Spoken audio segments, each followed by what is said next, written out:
Hi guys, welcome back to the Spurred on podcast, and this is the match preview for the Tottenham Hotspur versus Fulham game this coming Monday night. It's a big London derby at the Lane.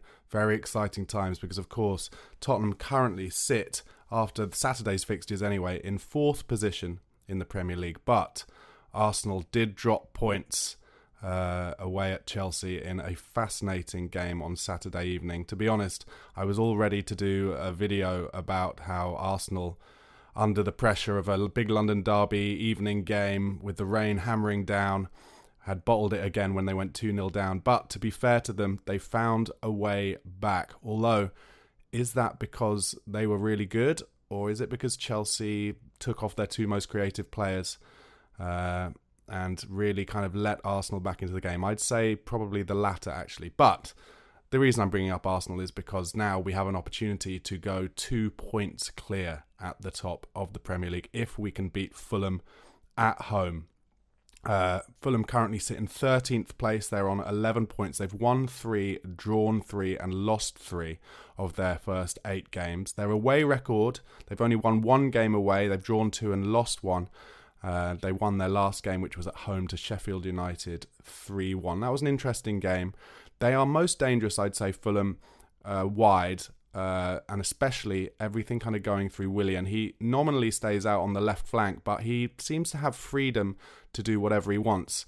And in terms of what I call, and if you watch regularly, you'll have heard me talk about this a lot, and in terms of what I call kind of script games and script moments, the opportunity for Willian to have a great game against us is obviously very, very high and feels, as a kind of classic Spurs fan, very likely.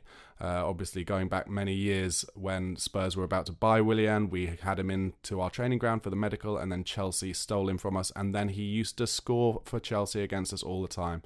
Then he went to Arsenal. I don't remember him doing brilliantly at Arsenal and not really brilliantly against us. I've got a feeling he may have scored a goal, though.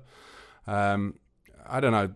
Those kind of things seem to often come up. The other possibility for that kind of thing, Carlos Vinicius will more than likely lead the line for Fulham. If you remember, he came on loan to Spurs for a season.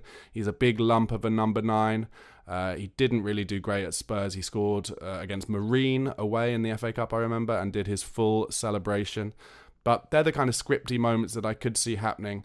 But yeah, it feels a lot to me like if you stop them out wide and you don't let Willian kind of get on the ball too much, especially actually in the transition, that's where they'll be at their most dangerous, which is when we're attacking and they break on us. They've got quite a lot of pace down the flanks. Their best player is undoubtedly the enforcer, Paulinho, centre midfielder.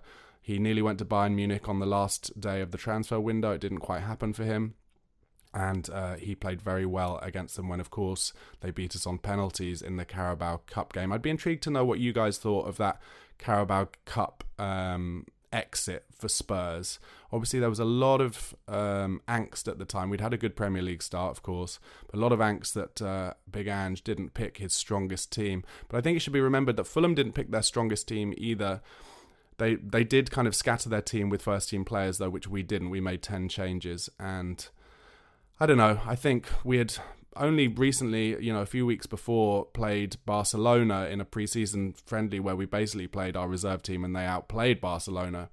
And so I was confident going into that game, but again, it was an evening game and it was away. And I actually think it's very possible we could have played our first team that game and found a way to go out on penalties as well. So I wasn't quite as devastated with Big Ange as a lot of people were, but a lot of people put that down as his kind of only misstep of the season so far. Let me know what you guys think in the comments below.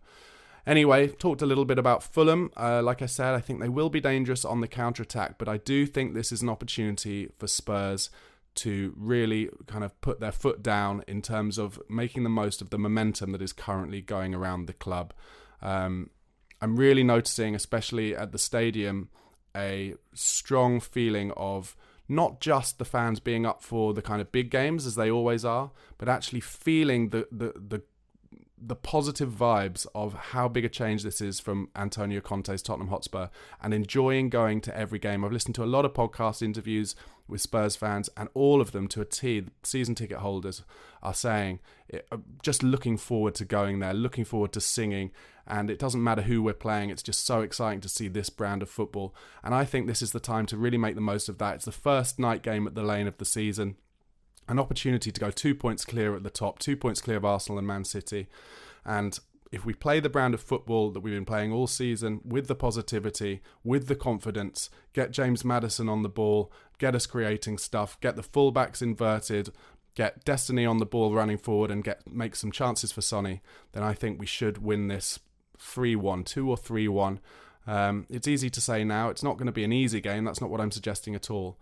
But Fulham, they lost 2-0 at home to Chelsea. Their last game away was 0-0 at Crystal Palace, and they lost 5-1 away at Manchester City. So if you can put them under pressure, there is an opportunity there. Chelsea hadn't had a great start, and Fulham away was probably their best, up until the Arsenal game, their best result of the season. They weren't expected at that point to turn them over as easily as they did, and once they got ahead, they were comfortable. So can we really push them early doors? That's something that I'm noticing more from Ange Postecoglou's team as well than we've had at the last few years at Spurs. We're really kind of pushing early on, whereas under Conte and Nuno and Jose, I really felt we sat off so right from the start, and it just enabled opposition teams to come at us and put us under pressure right from the start. And I like that we're now doing the opposite to them. And I want us to do that to Fulham. Try and get an early lead if we can. Get Kulusevski in there. Get him kind of getting those left foot whip balls across into the far post. Can they get maybe even an own goal? Fulham scored an own goal at home to Sheffield United in their last game from a cross. They look a little bit shaky down the middle when that happens. Obviously, the big question that everybody's talking about is who is going to replace Yves Bissouma, because he's suspended for this game. I think, based on Ange Postecoglou's press conference on Friday, Pierre Højbjerg will play that role, and I think it's a good opportunity for him. He's saying all the right things. He's not kind of spitting his dummy out.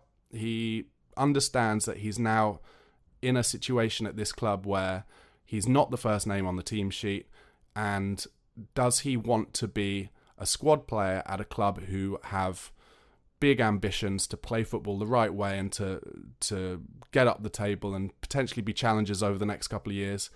Or does he want to kind of drop down a level and be an enforcer for a team going for 8th place or 12th, between 12th and 8th place in the Premier League, or go abroad? He's interesting Juventus, for instance.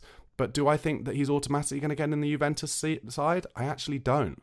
And I think he's got just as much chance of playing minutes at Spurs and being part of something special at Spurs if he continues to display the right attitude as he does of going somewhere new and being first name on the team sheet at somewhere like Juventus. I just don't think that's likely. So if I were him, I would think about this as a huge opportunity to show what he can do.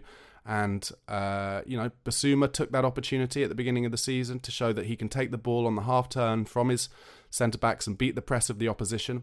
Paulinho and Fulham, they will press us far up the pitch, so Højbjerg's going to have to be ready to beat that. 1- and 2-touch football to beat that press. If he's not confident enough to kind of beat it with a little run himself, doesn't really seem like his game as much as it is Bissouma's. So let's see what he can do. I'm confident that Højbjerg is the right person to do it. I trust in Ange. If Ange thought Skippy was the best person to come in, then he would. But I trust Ange in this case. And also Højbjerg, realistically, he might not have many more opportunities like this, because Bentancur is back in full training, as Big Ange said in Friday's press conference, and that is really exciting news.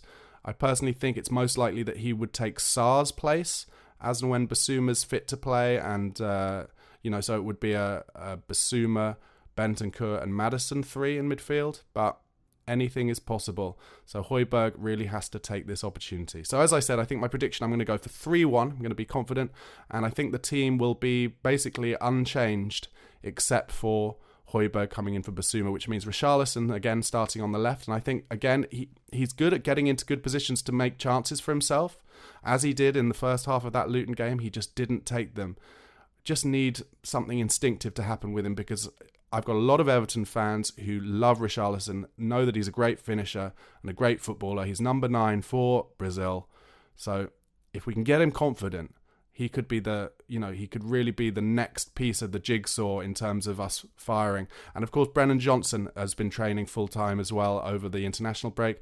It might be a bit early for him, I think, maybe coming in off the bench, but again, good to have his pace back and another opportunity, hopefully, for us to see what he can do. Guys, let me know what you expect the result to be of Tottenham against Fulham in the comments below. And again, this podcast is available both on YouTube, which is youtube.com/@BarnabySlater_, or if you like to listen to your podcast, say in the car or while you're running, don't forget it's daily podcast from me every weekday and sometimes at the weekends. And you can find me on all your favourite podcast platforms. Just search for the Spurred On podcast. Come on, you Spurs, let's go top of the league again.